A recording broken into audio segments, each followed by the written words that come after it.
नमस्कार, मैं हूं आयुष चित्रांश और आप देख रहे हैं हमारी खास पेशकश बच्चों को कोरोना से बचाना है। और इस पेशकश में आप सभी का स्वागत है। कोरोना के बढ़ते मामलों ने एक बार फिर से चिंता को बढ़ा दिया है, क्योंकि जिस रफ्तार से कोरोना के मामले बढ़ रहे हैं उसको देखते हुए परिवार के साथ साथ बच्चों को भी सुरक्षित बचाए रखना एक बहुत बड़ा चैलेंज है। इस खास पेशकश में हम आज आपको उत्तर प्रदेश के कुछ परिवारों की ऐसी कहानियों से रूबरू करवाएंगे, नाजुक वक्त में भी कैसे परिवार के सभी सदस्यों ने पूरी तरह से नियमों का पालन किया है और सबको कोरोना से बचाए रखा है।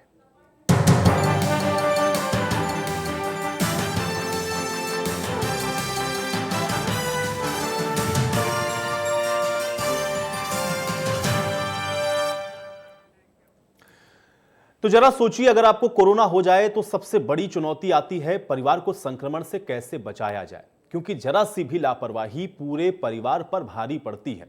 लेकिन मेरठ के रहने वाली उर्मिला शुक्ला के परिवार ने समझदारी से काम लिया और सबको कोरोना संक्रमण से बचाकर रखा है। बच्चों को भी कोरोना गाइडलाइन की पालना करने की सख्त हिदायत दी गई, लिहाजा सभी लोग सुरक्षित रहे और दूसरों के लिए भी वो एक मिसाल बने। कोरोना की दूसरी लहर ने देश में कोहराम मचा दिया है। रोजाना कोरोना से संक्रमित होने वालों की संख्या बढ़ती जा रही है। सामाजिक दूरी के नियमों के पालन में ढील और लोगों की लापरवाही अब भारी पड़ने लगी है। देश में बीते 24 घंटे में कोरोना के 93,000 से ज्यादा मामले सामने आए हैं। लेकिन इन सब के बीच हम आपको ऐसे लोगों से मिलवाएंगे जिन्होंने खुद को कोरोना होने के बावजूद सावधानी बरतते हुए बच्चों समेत पूरे परिवार को सुरक्षित रखा। मेरठ से सबसे पुराने इलाके मोरीपाड़ा की उर्मिला शुक्ला को कोरोना हो गया था। ज्यादा उम्र होने की वजह से उन्हें अस्पताल में भर्ती कराना पड़ा। अब सबसे बड़ी जिम्मेदारी थी कि परिवार को संक्रमण से कैसे बचाया जाए। घर में 3 बेटे, 3 बहुएं और 6 पोते पोतियों का भरा पूरा परिवार था। ऐसे में पूरे परिवार ने कोविड गाइडलाइन का पालन किया और पूरा परिवार सुरक्षित रहा। कोरोना को हराने के बाद भी उर्मिला ने खुद को परिवार और बच्चों से अलग रखा। बस मैंने बच्चों की सेफ्टी करी कि बच्चे मेरे पास ना आए।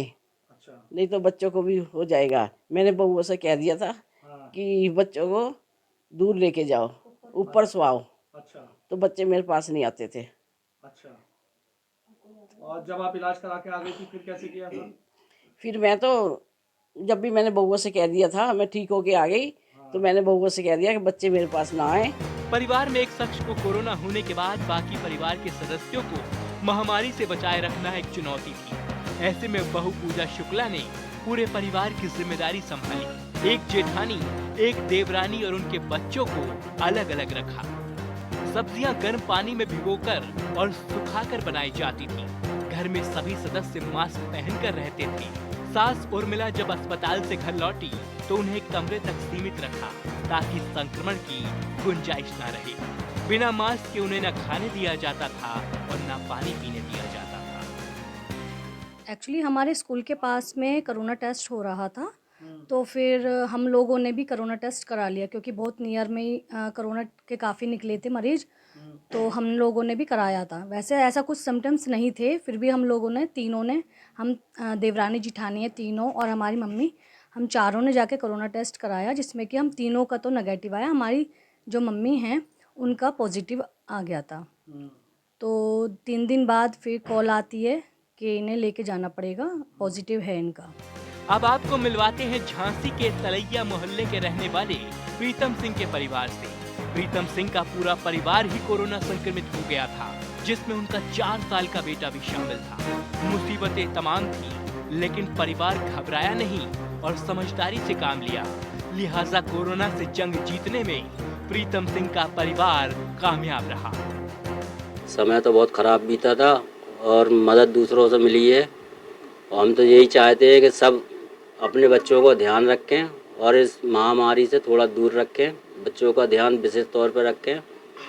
और यही कहना सभी से कि सब स्वस्थ रहें, अच्छे रहें। बहुत बुरा समय था। बच्चे की किस तरह केयर करना चाहिए? बच्चे की अच्छी तरह केयर करना चाहिए, सैनिटाइजर करना चाहिए, बाहर नहीं जाना चाहिए, बाहर का खिलाना नहीं चाहिए। बच्चों को हम लोग बार बार सैनिटाइजर करते हैं। बाहर नहीं जाने देते हैं, रिश्तेदार में भी नहीं जाने देते हैं, कहीं नहीं जाने देते अभी। कानपुर के बरना के एक परिवार में पिता और उसके 18 साल के बेटे को कोरोना हो गया था। कोरोना से बाकी परिवार के सदस्य बचे रहें, इसके लिए पूरे परिवार ने कोरोना गाइडलाइन का पालन किया और संक्रमण को फैलने से बचाया। वहीं परिजनों का कहना है कि सावधानी न बरती होती तो शायद खतरा और ज्यादा हो सकता था। मुझे 2 सितंबर को मैं पॉजिटिव हुआ था। मुझे रात में मेरे गले में ज़बरदस्त खराश मुझे महसूस हुआ कि मुझे संक्रमण हो रहा है। तो मैंने नेक्स्ट डे 2 तारीख को मैंने 2 सितंबर को टेस्ट कराया था, एंटीजन टेस्ट हुआ था, तो मैं उसमें पॉजिटिव निकला था। नेक्स्ट डे 3 तारीख को हमारी पूरी फैमिली का टेस्ट कराया गया, उसमें हमारे बेटे को भी कोरोना पॉजिटिव निकला। अब यही था, टाइम से इनको नाश्ता खाना सब देना रहता था, इम्यूनिटी बढ़ाने वाली चीज़ें देनी रहती थी, और ये लोग दवा ववा गर्म पानी है ये सारी चीज़ें ये लोग खुद लेते थे, वहीं पर ऊपर देखभाल करनी रहती थी हमको टाइम। कोरोना की दूसरी लहर जिस तरह से बढ़ रही है, ऐसे में लोगों को सावधानी बरतनी बेहद जरूरी है। बच्चे भी महफूज रहें, इसके लिए सबकी जिम्मेदारी और भी ज्यादा बढ़ जाती है। जाहिर है जब हम अपना ख्याल रखेंगे तभी कोरोना से जंग जीतने में सफल हो पाएंगे। कानपुर से शिवराज साहू की रिपोर्ट, मेरठ से सनुज शर्मा और झांसी से मनीष श्रीवास्तव की रिपोर्ट, इंडिया न्यूज। जी हाँ, तो बिल्कुल जब कोरोना इस तरह से फैल रहा हो तो सबसे बड़ा सवाल यही है कि आखिर इससे बचा कैसे जाए। क्योंकि बड़े तो बच्चे और बड़े जिस तरह से अपना बचाव करते हैं वो तो आप लगातार जान रहे हैं, लेकिन बच्चों को इनसे कैसे अलग रखा जाए और बच्चों का भी बचाव कैसे करें, स्पेसिफिकली उनके लिए क्या हो सकता है, आज इस पर चर्चा करते हैं। 3 मेहमान मेरे साथ जुड़ रहे हैं, उनका परिचय मैं आपके साथ करवा देता हूं। डॉक्टर ओम शंकर चौरसिया जी हमारे साथ जुड़ रहे हैं, हेड ऑफ डिपार्टमेंट हैं बाल रोग विभाग मेडिकल कॉलेज के। डॉक्टर ओम शंकर चौरसिया जी, बहुत स्वागत है आपका इस चर्चा में। डॉक्टर प्रांजलि सक्सेना जी भी हमारे साथ जुड़ रही हैं, बाल रोग विशेषज्ञ हैं। डॉक्टर प्रांजलि सक्सेना जी, आपका भी बहुत स्वागत है। और ऋषभ अवस्थी जी भी हमारे साथ जुड़ रहे हैं, आप परिजन हैं, कानपुर नगर से हैं, इनके 2 बच्चे कोरोना संक्रमित हो गए थे, इनसे भी इनके अनुभवों के बारे में थोड़ा समझेंगे। लेकिन सबसे पहले डॉक्टर ओम शंकर चौरसिया जी, मैं आपके पास आ जाता हूं। चूंकि कोरोना बड़ी तेजी के साथ बढ़ रहा है, कई दिनों से इसको लेकर के चर्चाएं हो रही हैं, तमाम डॉक्टर्स के साथ भी मैं इस विषय पर डिस्कशन कर चुका हूं। बचाव के लिए ऑलमोस्ट तो सब कुछ वही पैरामीटर्स हैं, उसी तरह से उस चीजों को फॉलो करना है, लेकिन जब बात स्पेसिफिकली हम लोग बच्चों की कर रहे हैं तो वहां पर विशेष क्या किया जा सकता है, कैसे अपने बच्चों को भी हम लोग और सेफ एनवायरनमेंट दे सकते हैं, कोरोना से दूर रख सकते हैं, थोड़ा मैं चाहूंगा कि आप बताएं। देखिए, सबसे इम्पोर्टेंट जो कॉमन गाइडलाइंस है कि आपको हमेशा मास्क पहन के रखना है, प्रॉपर हैंड वॉश करना है, सैनिटाइजेशन प्रॉपर करना है, ठीक है ना। आज अभी अगर आप वर्तमान परिप्रेक्ष्य में देखें तो एसिम्प्टोमेटिक पेशेंट भी बहुत आ रहे हैं कि बहुत ज्यादा सिम्टम नहीं है और कोरोना पॉजिटिव निकल रहा है, क्योंकि इन पेशेंट खुद को तो है नहीं, ये दूसरे को काफी फैला सकते हैं कोरोना। तो बिल्कुल ध्यान रखें, जरा भी समस्या हो, कुछ बुखार आए, खांसी आए, तुरंत अपनी जांच कराएं, क्योंकि बच्चे में ज्यादातर परिवार के सदस्य से ही कोरोना आएगा।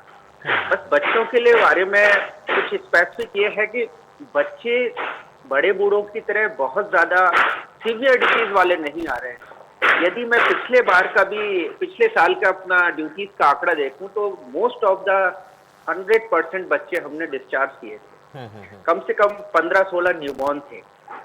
अभी भी पिछली बार की तुलना में ज्यादा बच्चे भर्ती हो रहे हैं, लेकिन दे आर एसिम्प्टोमेटिक और माइल्ड सिम्प्टोमेटिक, उनमें कोई बहुत ज्यादा हमारे को ऑक्सीजन, HFNC और वेंटिलेटर की जरूरत नहीं है।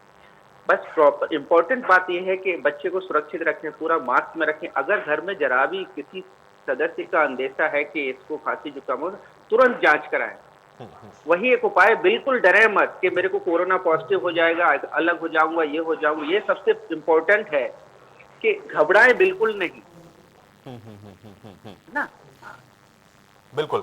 डॉक्टर प्रांजलि सक्सेना जी, ये थोड़ा सा और इसको और विस्तार पूर्वक आगे बताते हुए जरा आप भी चलें, क्योंकि बच्चों की जब बात आती है तो हम लोग ऑलमोस्ट ये देखते हैं कि पेरेंट्स बहुत ज्यादा परेशान होते हैं, पैनिक सी भी एक सिचुएशन हो जाती है कि अरे बच्चों को कैसे बचाएं, अपने आप को तो हम किसी तरह से सुरक्षित रखेंगे, लेकिन जो गाइडलाइंस हैं उसको एज इट इज फॉलो करना है, सभी को करना है। लेकिन बच्चों का जब जिक्र होता है तो उनके लिए थोड़ा सा चैलेंजिंग होता है, पेरेंट्स के लिए भी होता है। और अगर बच्चे, अभी तो खैर स्कूल को बंद करने के आदेश है, लेकिन अभी पीछे जब वो लोग जा रहे थे तो एक चिंता भी रहती थी। तो वो दौर अगर है और आगे स्कूल खुलते हैं, बच्चों को बाहर अगर ले जाना है या किसी के साथ आप मिल रहे हैं, तो वो जो एक चैलेंज है उसको कैसे जो पेरेंट्स हैं वो फेस करें, बच्चों के लिए क्या करें, थोड़ा सा मैं चाहूंगा कि आप भी बताएं।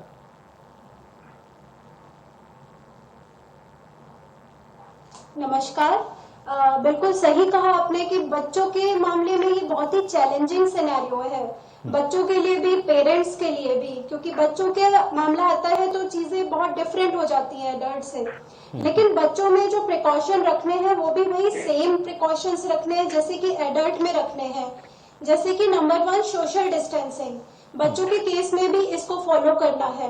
दूसरा, यूज ऑफ मास्क, मास्क हमेशा पहना के रखना है, कोशिश करनी है कि बच्चे को मोटिवेट करें और बच्चे को मास्क पहनने के लिए कहें, है ना। तीसरा है कि हैंड हाइजीन, बच्चों के हाथ की सफाई अच्छे से होनी चाहिए, हैंड सैनिटाइजर, हैंड हाइजीन पे बहुत फोकस करना है। और चौथा ये है कि बच्चे को जो भी अगर कोई इन्वॉल्व हो रहा है फैमिली में तो उससे आइसोलेट कर दें। तो ये चीजों पे हमें फोकस करना है मेनली। दूसरा ये इम्पोर्टेंट है कि बच्चों में कैसे पहचाने कि इनमें कोरोना के सिम्टम्स हैं। नंबर 1, बच्चों में बहुत सारी चीजें एसिम्टोमेटिक होती हैं, मतलब नहीं पता चल पाता है।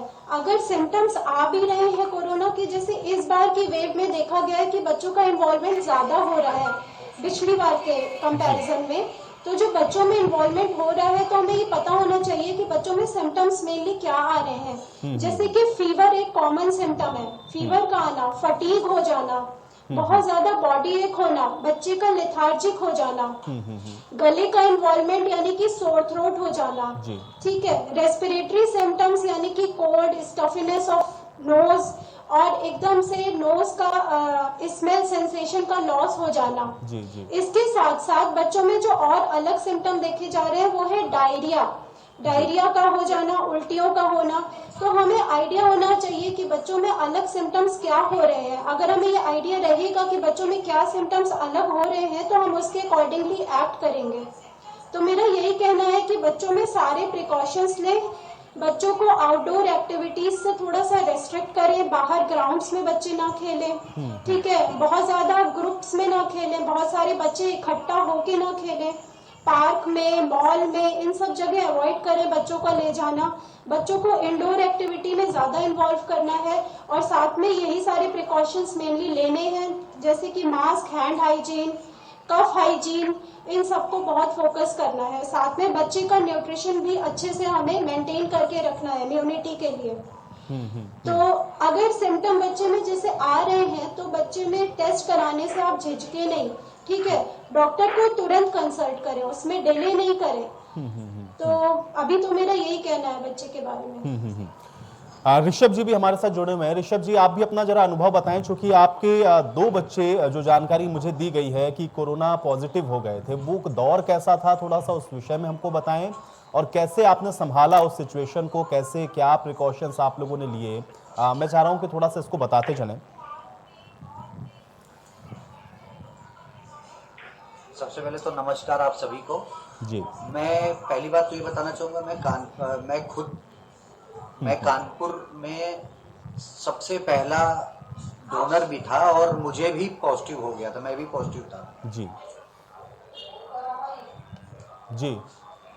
और कोविड एक बीमारी से ज़्यादा डर बन गया है। हमारे यहाँ भी कोविड सबसे पहले मुझे हुआ था और जिसके बाद होते ही मैंने अपने आप को आइसोलेट कर लिया था और पूरे घर के सभी बच्चों को विद मास्क प्रिकॉशंस की सारी जानकारी दी गई थी। परमानेंट हमारे घर में मास्क और सैनिटाइजर का प्रयोग होता रहा। घर से बाहर किसी को जाने नहीं दिया जाता था, ना ही बाहर से किसी को अंदर आने दिया जाता था और घर पे जो ही खाना होता था वही खाया जाता था। जहाँ तक हो सके सोशल डिस्टेंसिंग, मास्क और प्रॉपर हाथों को सैनिटाइज करना इसका सबसे बड़ा बचाव है।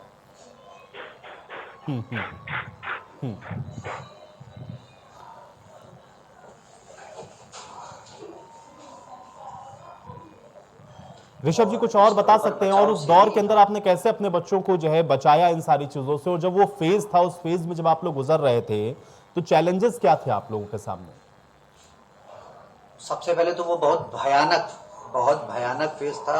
शुरुआती दौर था कोरोना का, और लोगों के अंदर कोरोना का डर एक राक्षस के रूप में था। और जब कोविड हम लोगों को हुआ था, 12 जून के आसपास की घटना है, तब तो पूरी पूरी गली और मोहल्ले कंटेनमेंट जोन घोषित कर दिए जाते थे, सील कर दिए जाते थे, और जागरूकता होने में आराम रहा, अदरवाइज इसका डर बहुत था।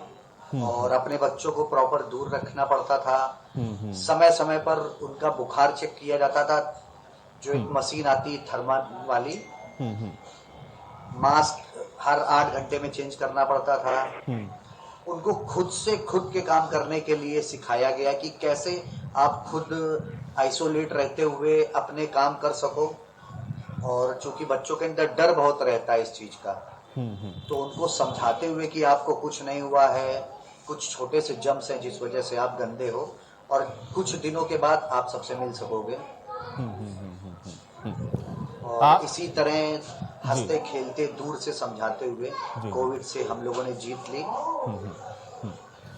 डॉक्टर ओम शंकर चौरसिया जी, जो बात ऋषभ जी ने यहाँ पर कही, मैं चाह रहा हूँ थोड़ा सा उसी को और आगे बढ़ाएं, क्योंकि चैलेंज तो ये भी है कि एक तो बच्चों को जो बताना, बच्चों को आप कोई चीज बता रहे हैं, प्रॉम्प्ट कर रहे हैं, सिखा रहे हैं, बच्चे सीख लेते हैं उसको, डेली रूटीन में भी उसको वो फॉलो करने लगते हैं, बच्चों के लिए और इजी होता है उनको अगर आप कोई चीज सही तरीके से बताएं। लेकिन अगर पॉजिटिव हो जाए बच्चे या संक्रमण की चपेट में आ गए हैं, तो फिर उसके बाद का प्रोसीजर, अगर पेरेंट्स उनको होम क्वारंटीन कर रहे हैं तो क्या होना चाहिए, कैसे वो देखरेख हो सकती है? मैं चाह रहा हूँ थोड़ा सा इस विषय को बताएं। हाँ, देखिए ऐसा होता है, अगर बच्चा मान लीजिए 2 साल का है तो बड़ा टफ है उनको होम क्वारंटाइन करना। प्रैक्टिकल जो हमारे पास प्रॉब्लम आती है, तो हमने जो अपनी गाइडलाइन बना रहे हैं, जो बहुत छोटे बच्चे 1 साल के 2 साल के, उनको मदर के साथ हम फिर रखते हैं इधर, जी सेपरेट रूम दे देते हैं। मदर को प्रॉपर बोलते हैं आपको मास्क लगा के हमेशा रखना, जब भी इसे फीड कराएंगे आप मास्क में रहेंगे, अपने प्रॉपर हैंड सैनिटाइज करेंगे। क्योंकि देखिए प्रैक्टिकली बड़ा डिफरेंट है कि आप 1.5 साल के बच्चे को होम क्वारंटाइन पे रख दें, 7-8 साल का बच्चा है समझ लेगा। तो जो हम छोटे बच्चे हैं, कोशिश फिर यही करते हैं कि मदर या पॉजिटिव हो निगेटिव हो, इट्स डिफरेंट, उनको माँ के साथ फिर हम अलग करके रखते हैं। दूसरा, मैं अपनी एक्सपीरियंस बताऊं, मतलब 6 या 7 साल की बच्ची को भी हमने आइसोलेशन वार्ड में रखा, शी इज वेरी हैप्पी। देखिए आजकल टेक्नोलॉजी इतनी एडवांस है, वो जब भी राउंड पर जाते थे अपना व्हाट्सएप कॉल पर मदर या फादर से मेरी बात कराती थी, शी इज वेरी हैप्पी। तो इट डिपेंड्स, बच्चे जल्दी कोई चीज कैप्चर करते हैं, जितना उनको समझाओ अच्छे से समझ रहे हैं। तो आइसोलेशन का यही है, जो बहुत छोटे बच्चे उनको माँ के साथ ही रखना होता है, जो बड़े बच्चे उनको हम घर पे भी रख सकते हैं। बिल्कुल नहीं, लेकिन डॉक्टर ओम शंकर जी, थोड़ा सा जो पेरेंट्स वरीड होते हैं बहुत ज्यादा, एक तो भगवान ना करे कि किसी को हो, लेकिन अगर बच्चे पॉजिटिव हो गए तो फिर उसके बाद वो बहुत वरीड सिचुएशन में होते हैं, उनके लिए आप क्या कहना चाहेंगे? थोड़ा सा मैं चाह रहा हूँ कि वो भी बताएं। 2-3 बातें बड़ी ध्यान में रखनी है कि मैंने पहले ही बताया, बच्चों को बीमारी की तीव्रता कम है, बच्चों से थोड़ा सा कम फैलता, क्योंकि बच्चों का लंग कैपेसिटी छोटा है, बच्चे खांस में कम खांस पाते हैं, तो बहुत ज्यादा फैलना होता नहीं बच्चे से। एडल्ट से तो बच्चे में इजीली फैल जाएगा। तीसरा है, वही बात है कि इसमें घबराना बिल्कुल नहीं है इस डिसीज में, ठीक है ना। अब जैसे न्यूबॉर्न है तो उसमें पॉजिटिव है, मदर साथ रहती तब भी नहीं होता, इतना लंग कैपेसिटी कम है, नहीं हो पाता। दूसरा, बच्चे में सीवियरिटी इतनी कम क्यों है? कुछ एस रिसेप्टर्स नाम के रिसेप्टर होते हैं बच्चे में, वो कम होते हैं, तो इतना कोविड उसमें सीवियर डिसीज नहीं उनको कर पाता है। और मैं बच्चों क्या बड़ों की भी बताऊं सर, जब मैं 5वीं ड्यूटी पर आज से ही शुरू में, बस थोड़ी देर बाद आप ड्यूटी में जाऊंगा, जैसे ही एसिम्प्टोमेटिक पेशेंट भी जैसे ही वार्ड में एंट्री करता है, एंजाइटी लेवल बिल्कुल हाई पर पहुंच जाता है। सबसे इम्पोर्टेंट है उनके एंजाइटी दूर करना, उनको काउंसलिंग करना, पेरेंट्स हो, बच्चे हो, अकेला एडल्ट कोई आए, क्योंकि यही एक दुनिया की ऐसी चीज जिसमें पॉजिटिविटी में नेगेटिविटी सबसे ज्यादा आ जाती है ना। तो काउंसलिंग पार्ट बहुत इंपॉर्टेंट है कि बच्चे में सीवियरिटी कम होती है, बच्चे से बहुत ज्यादा ऐसा नहीं होगा, आप अच्छे प्रॉपर अपनी हैंड सैनिटाइज करेंगे, डिस्टेंसिंग रखेंगे, तो जरूरी नहीं कि आप पॉजिटिव हो जाएं। और बच्चे का मैंने जैसे बताया, पिछले रिकॉर्ड के हिसाब से हमारी मोर्टेलिटी बच्चे के मामले में नील है। यही है कि, और तीसरा थोड़ा सा न्यूबॉर्न का भी स्पेसिफिक करना चाहूंगा। बड़े मदर्स में डर होता, जैसे मेरे कम से कम 10 से 14 हमने न्यूबॉर्न छुट्टी किए पॉजिटिव, मदर पॉजिटिव हो नेगेटिव हो अलग चीज है, कुछ के मदर नेगेटिव भी थे। तो अगर न्यूबॉर्न पॉजिटिव है तो ऐसा नहीं है, ब्रेस्ट फीड कराना है उसको, आपको ट्रिपल लेयर मास्क पहनना है, हैंड प्रॉपर सैनिटाइज करना है, आप ब्रेस्ट फीड करा सकते हैं। इस पॉजिटिव बच्चे को और माँ को एक कमरे में रख सकते हैं। बस थोड़ा सा जब सोता है बच्चा तो अपना थोड़ा सा 2 मीटर 3 मीटर डिस्टेंस पे उसका बिस्तर बनाते हैं, बाकी माँ के साथ रखना है और ब्रेस्ट फीड करानी है। ये बड़ा इंपॉर्टेंट है कि लोग फिर ये छोड़ देते हैं। बिल्कुल नहीं छोड़ना है, क्योंकि ब्रेस्ट फीड से बच्चे में इम्यूनिटी आएगी, तो ब्रेस्ट फीड नहीं छोड़ना है छोटे न्यूबॉर्न के लिए। डॉक्टर प्रांजल सक्सेना जी, अगर हमको इसको एक रूटीन में लाना है या बच्चों को हमको बताना है, समझाना है, तो ऐसे में पेरेंट्स को आप लोग किस तरह से गाइड करते हैं? क्योंकि बहुत सारे पेरेंट्स जब आप लोग के पास भी पहुंचते होंगे, एक तो एंजाइटी में रहते हैं जैसा कि अभी डॉक्टर साहब बता रहे थे, दूसरा ये है कि चैलेंजेस उनके सामने बहुत होते हैं। एक तो अपने आप को सुरक्षित रखना, फिर बच्चे को भी बचाना। तो कैसे उनकी आप लोग काउंसलिंग करते हैं, उनको क्या बताते हैं और कैसे रख सकते हैं सुरक्षित पूरा प्रॉपर तरीके से कि इंश्योर हो जाए कि हाँ उनका बच्चा कम से कम अभी फिलहाल सेफ है या बचा हुआ है इससे?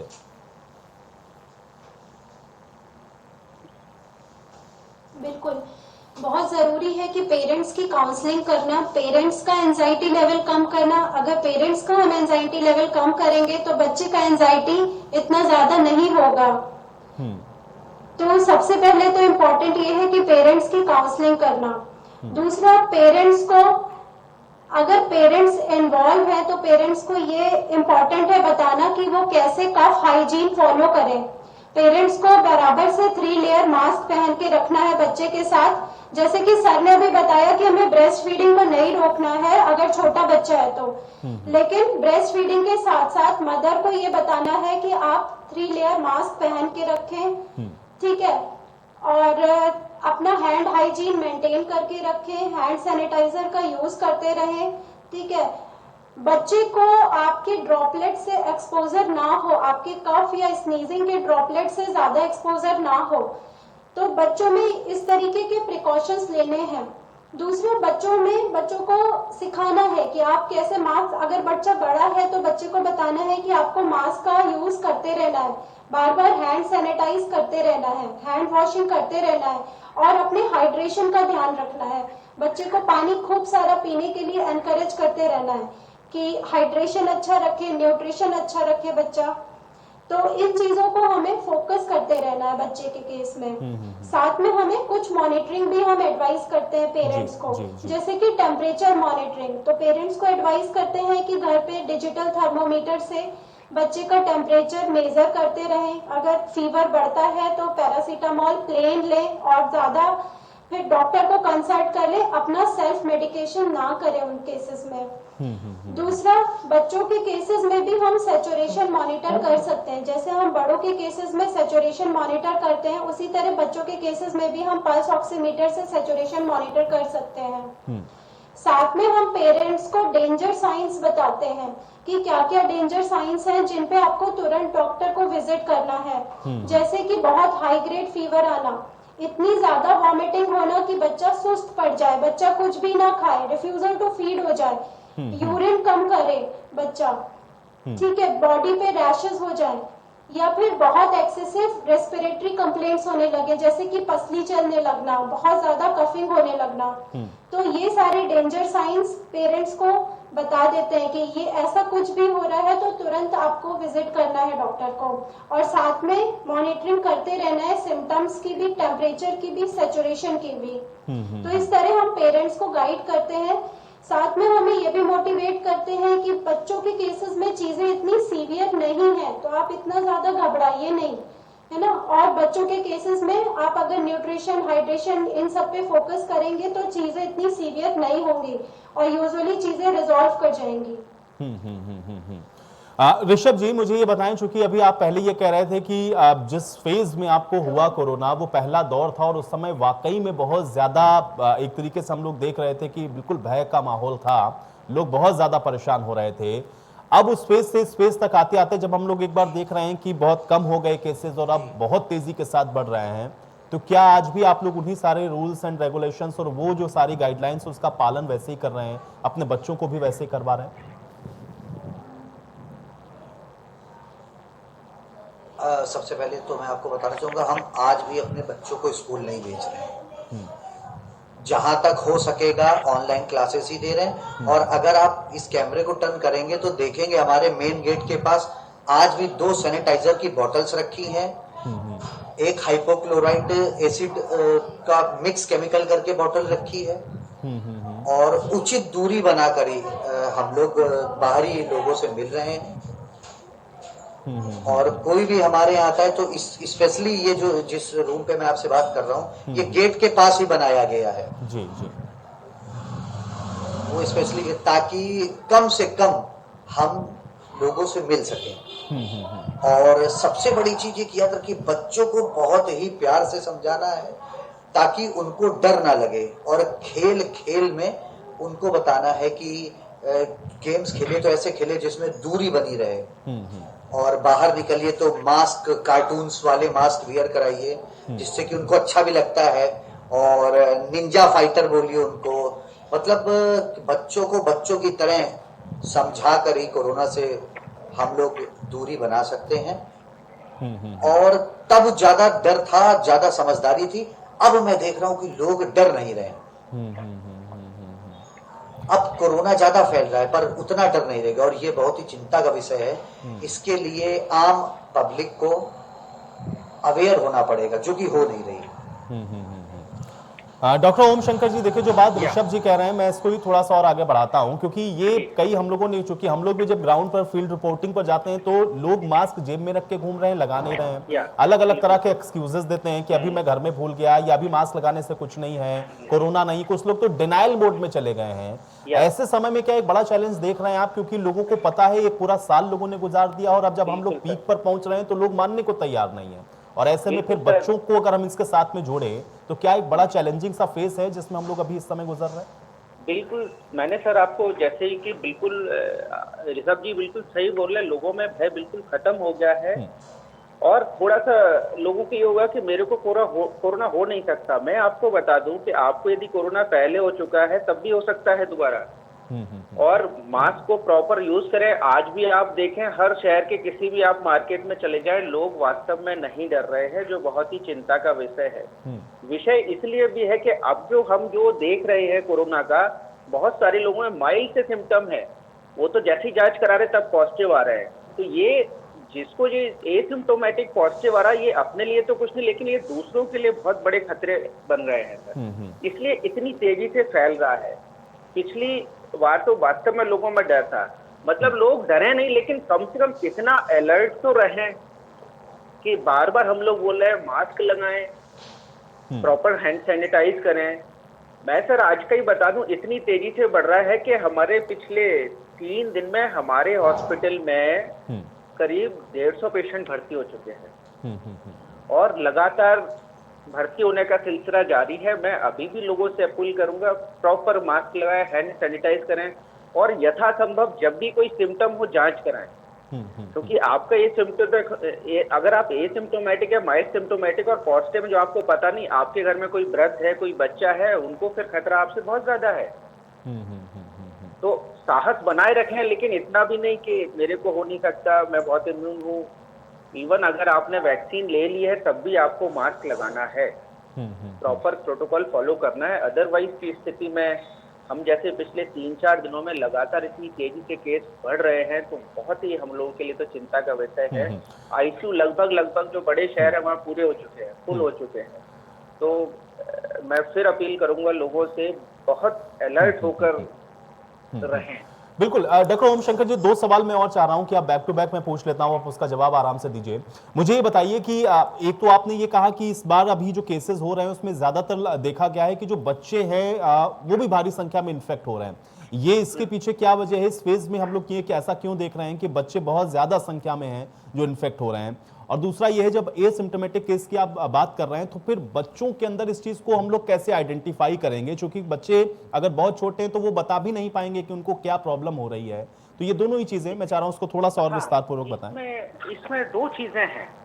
पहली बात तो बच्चों में कभी को माइल्ड सा फीवर है, इवन जैसे डॉक्टर रुचर ने बताया कि बच्चे तो डायरिया करके, वॉमिटिंग करके भी प्रेजेंट कर सकते हैं। तो यदि आपके आसपास कोई केस है, घर में कोई केस है, पड़ोस में कोई केस है, तो एक बार जरा भी फीवर, कफ, कोल्ड और जो सांस की तेजी, ये तो ठीक है। अगर सडन डायरिया, वोमिटिंग और बच्चा एक्सेसिव बहुत रो रहा है, माइल्ड सा फीवर, तब भी एक बार उसकी जांच करा लेने में कोई बुराई नहीं है।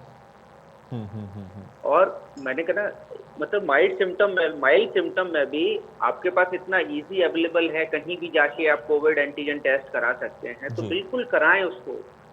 इसी से हम केवल इस कोरोना पे विजय पा सकते हैं। प्रॉपर ट्रेसिंग करें, स्क्रीनिंग करें, ज़्यादा से ज़्यादा अपनी जांचें कराएं, यही एकमात्र इस टाइम इसको रोकने का, और प्रॉपर सैनिटाइजेशन वाले प्रोटोकॉल फॉलो करें।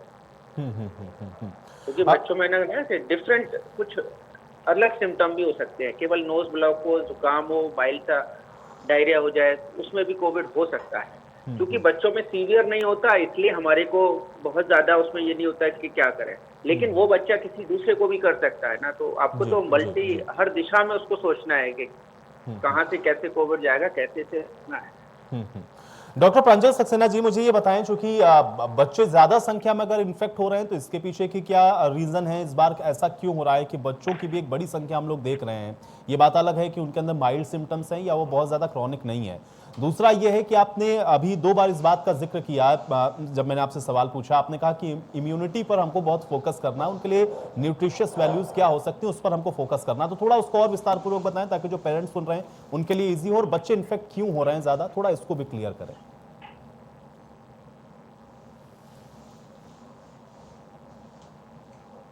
बच्चों में बेसिकली जो इन्फेक्शन देखा गया है, यूजुअली उनके जो क्लोज कॉन्टैक्ट्स हैं उन्हीं के थ्रू देखा गया है। क्योंकि इस समय एडल्ट्स में बहुत ज्यादा हो रहा है, तो उसी की वजह से बच्चों में भी वो चीजें एक्वायर हो रही हैं। वो या तो अपने पेरेंट्स से या अपने नेबर्स से या किसी भी एडल्ट से ही बच्चे ज्यादा एक्वायर कर रहे हैं इन्फेक्शन। तो जो इस बार की वेव है, क्योंकि उसमें एडल्ट का इन्वॉल्वमेंट बहुत ज्यादा हो रहा है, इसी वजह से बच्चों में भी बहुत ज्यादा सिम्टम्स भी आ रहे हैं, और पहले के मुकाबले इस बार ज्यादा देखा जा रहा है कि बच्चों में भी ज्यादा कोविड हो रहा है, क्योंकि वो एडल्ट्स में ज्यादा हो रहा है। तो पहला तो ये है। दूसरा ये है कि जो मैंने कहा कि न्यूट्रिशन पे, हाइड्रेशन पे, इम्यूनिटी पे फोकस करना है, तो इसमें यही है कि अगर कोई बच्चा बहुत ही इम्यूनो कॉम्प्रोमाइज्ड है या फिर वो कोई ऐसी ड्रग्स ले रहा है जिसकी वजह से उसकी इम्यूनिटी सप्रेस्ड है, तो उन बच्चों में लक्षण आने के चांसेस ज्यादा हैं। जैसे कि कोई क्रॉनिक लंग डिजीज का बच्चा है, कोई अस्थमा का बच्चा है, कोई क्रॉनिक किडनी डिजीज का बच्चा है, जिनको इम्यूनो सप्रेसेंट ड्रग्स चलती हैं, स्टेरॉइड्स वगैरह चलते हैं, तो उनमें इन्फेक्शन होने के चांसेस बहुत ज्यादा होते हैं। तो ऐसे बच्चों के लिए और नॉर्मल बच्चों के लिए, दोनों के लिए हमें ये फोकस करना है कि हमें इनको इन्फेक्शन से बचाना है और साथ में इनका इम्यून सिस्टम अच्छा रखना है। इम्यून सिस्टम अच्छा रखने के लिए हमें ये फोकस करना है कि उनका हाइड्रेशन एडिक्वेट रहे, उनका nutrition, protein intake, multivitamin intake and carbohydrate, fat, all nutrient should be included in the diet, है ना। तो उनको बहुत ही इम्यूनिटी वाइज बेटर करना है। और जो बच्चे ऐसी बीमारी से सफर कर रहे हैं जैसे कि अस्थमा हो गया, जो ब्रोंकोडायलेटर्स वगैरह ले रहे हैं, जो स्टेरॉइड्स इनहेलर्स ले रहे हैं, तो उनको आइसोलेशन करके थोड़ा सा रखना है और उनमें ज्यादा फोकस करना है कि आउटडोर एक्टिविटीज उनमें रेस्ट्रिक्टेड रहे, बहुत ज्यादा ग्रुप एक्टिविटीज ना हो उनकी। तो इस तरह हमें बच्चों में रेस्ट्रिक्शन रखना है उनका इम्यून स्टेटस देखते हुए। ऋषभ जी, मुझे ये बताएं, चूंकि जाहिर बात है उस फेज से आप निकले हुए हैं और उसके बाद आपने अभी भी बताया कि आप अभी भी कैसे उन तमाम चीज़ों को फॉलो कर रहे हैं जैसा कि आप पहले करते थे। बच्चों के लिए स्पेसिफिकली अभी आप और क्या करते हैं, खासतौर से जैसा भी डॉक्टर साहब हमसे कह रहे थे कि इम्यूनिटी पर या उनके न्यूट्रिशियस वैल्यूज पर हमको बड़ा ध्यान देना है, तो उस कंटेक्स्ट में आप अभी क्या कर रहे हैं? बच्चों को इसको लेकर के कैसे आप उनको न्यूट्रिशियस वैल्यूज दे रहे हैं और क्या उनका ध्यान रख रहे हैं? और दूसरा ये बताएं, चूंकि आपने कहा कि लोग लापरवाह हो गए हैं, तो आप तो इतना बड़ा एग्जाम्पल है लोगों के लिए, क्या आपके आस पड़ोस में अगर ऐसा माहौल है तो आप उनको भी जागरूक कर रहे हैं, उनको बताते हैं कि कम से कम कोविड का प्रोटोकॉल तो पालन कर लें? ऋषभ जी।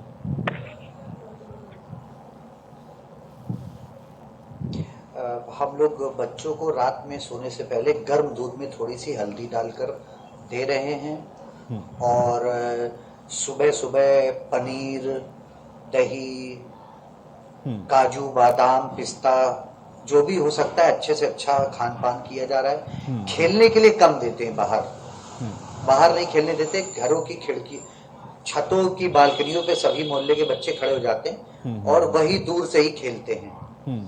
और मोहल्ले में प्रॉपर मैं सबको गाइडेंस भी देता हूँ। कुछ गुस्सा भी हो जाते हैं तो उनको प्यार से हंस के समझा देते हैं कि इसको मजाक में मत लें। और प्रॉब्लम ये हम लोगों को खतरनाक कोविड से नहीं, ग्रेड 3 कोविड से नहीं है, हम लोगों को खतरा है जो माइल्ड कोविड पेशेंट्स हैं। क्योंकि समस्या क्या है, जो माइल्ड कोविड पेशेंट्स होते हैं उनको ये पता ही नहीं होता है that they having Covid germs.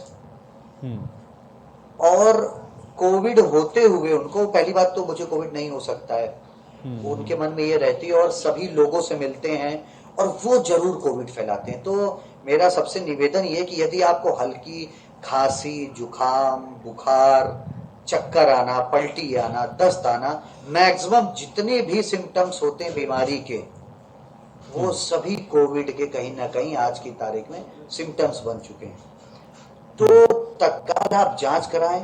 Bharat सरकार ने बहुत सारे ऐसे केंद्र खोल दिए हैं जहां पर कोविड टेस्ट हो रहे हैं, पर लोग कोविड टेस्ट नहीं करा रहे हैं, ये सबसे बड़ी समस्या है। और बराबर अगर आप प्रॉपर रिक्वेस्ट करोगे तो कई बार गुस्सा भी हो जाते हैं, बट जितनी क्षमता है मैं उतनी क्षमता के साथ लोगों को अवेयर कर रहा हूं।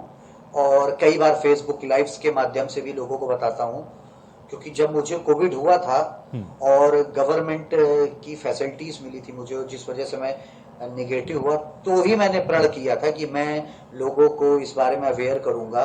उसके तहत ही मैंने कानपुर में प्लाज्मा डोनर की शुरुआत करी थी जी जी। और तब से अब तक मेरी समझ से मैंने 300 से 400 लोगों को कोविड निगेटिव कराया होगा।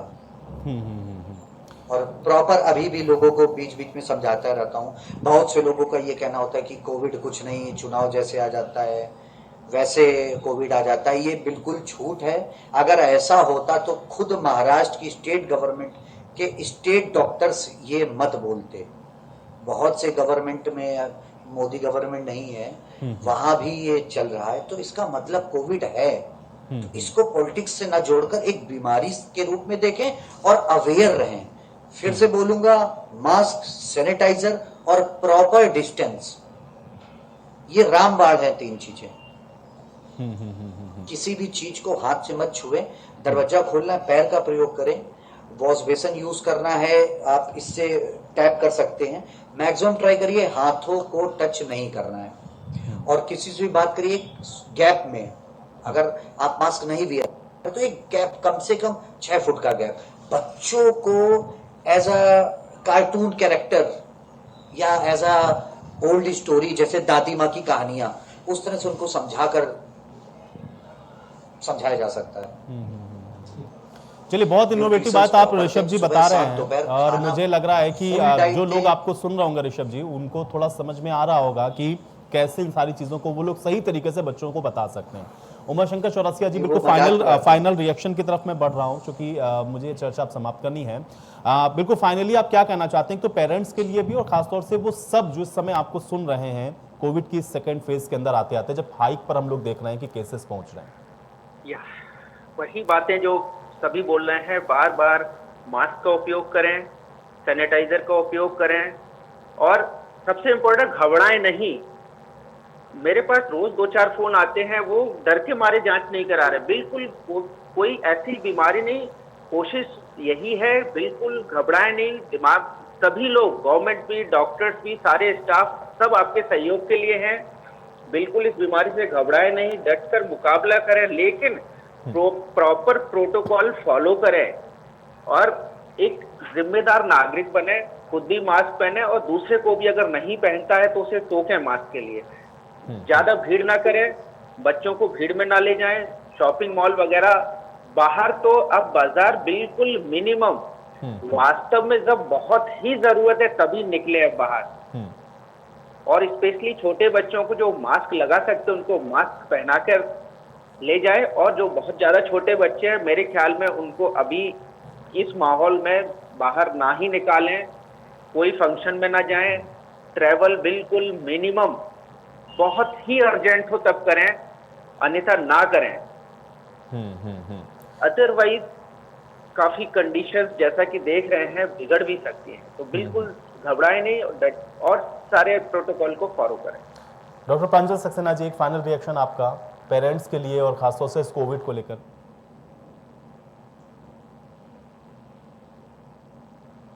मैं बस सबसे यही रिक्वेस्ट करना चाहूंगी कि कोविड की गंभीरता को समझें, प्लीज उसको सीरियसली लें, है ना। अगर आप उसकी गंभीरता को समझेंगे तभी आप कुछ कर पाएंगे, और उन प्रिकॉशंस को प्लीज फॉलो करें, क्योंकि वो प्रिकॉशंस फॉलो करने बहुत जरूरी है, आपके लिए भी, आपके बच्चों के लिए भी। और बच्चे बहुत प्यारे होते हैं, अगर उनको प्यार से समझाया जाए तो वो हर चीज समझते हैं। तो उनको कोविड के बारे में बताएं, कोविड के प्रिकॉशंस के बारे में बताएं, वो सारी चीजें धीरे धीरे ग्रैस्प करेंगे। और जो पेरेंट्स हैं वो भी उस चीज की गंभीरता को समझें, एक जागरूक नागरिक बने। तो मैं यही कहना चाहूंगी। चलिए, बहुत शुक्रिया आप सभी का अपना समय निकालने के लिए और आज इस चर्चा का हिस्सा बनने के लिए। तो कोरोना पर यह थी हमारी खास पेशकश, लेकिन आप सब कोरोना गाइडलाइन का पालन करें और मास्क लगाकर ही घर से बाहर निकलें, बच्चों को भी सुरक्षित रखें। इस कार्यक्रम में इतना ही। नमस्कार।